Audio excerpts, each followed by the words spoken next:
Chris Hoben, Marv Alionar, Kagas. Uy, andito pala si Idol JP.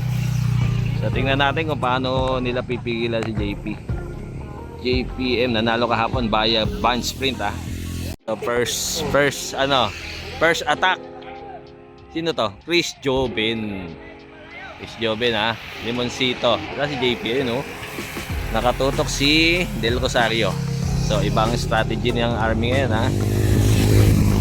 So Kagas, Benosa, Limoncito, JP.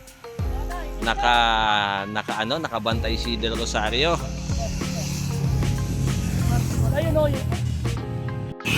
So parang may hati na yung grupo ah. Ayun oh, army nasa harap. Benosa, Jampol, tatlong army, Del Rosario, Chris Hoben, Limoncito. Ayun na, padikit na. Konting-konti lang eh, konting-konti lang. Ayun oh, may factor na bike. So third lap covered. Na natin ah. Army pa rin ang nasa harap oh. Talagang inaan libanat ng army. So yun ang ang new strategy ngayon. Anli banat. Ayun oh, banat ulit Benosa. Kasi pag inintay lang nila na rematehan, medyo 90% na si JP eh.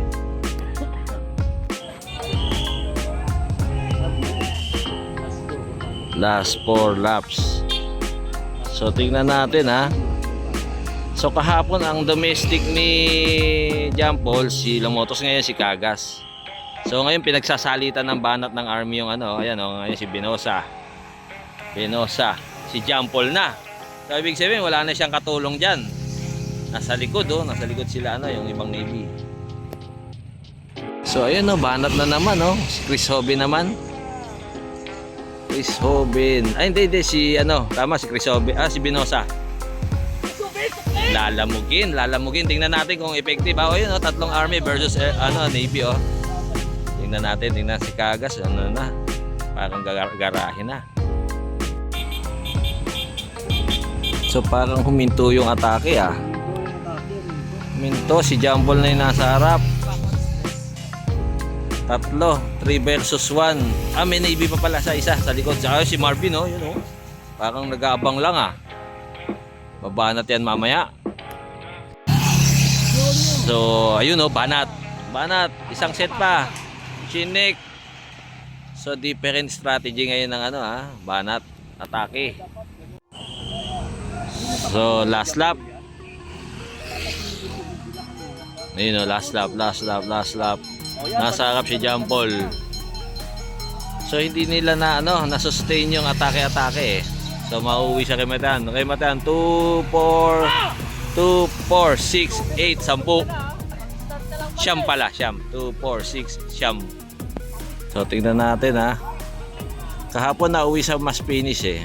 Tapos nanalo si JPM. Tapos second, third ang army. Ngayon tingnan natin nag-iba ng strategy ang army eh.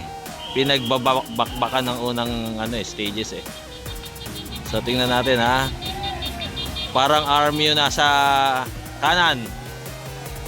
JP pa rin. JPM. Tingnan natin kung tatapat. Nakuha ng army. So ibig sabihin nag-success yung yung strategy nila. Ayun tuwan-tuwa yung So ibig sabihin mas nila yung formula. Nakuha nila yung formula. Yung solusyon kay JP. Congrats.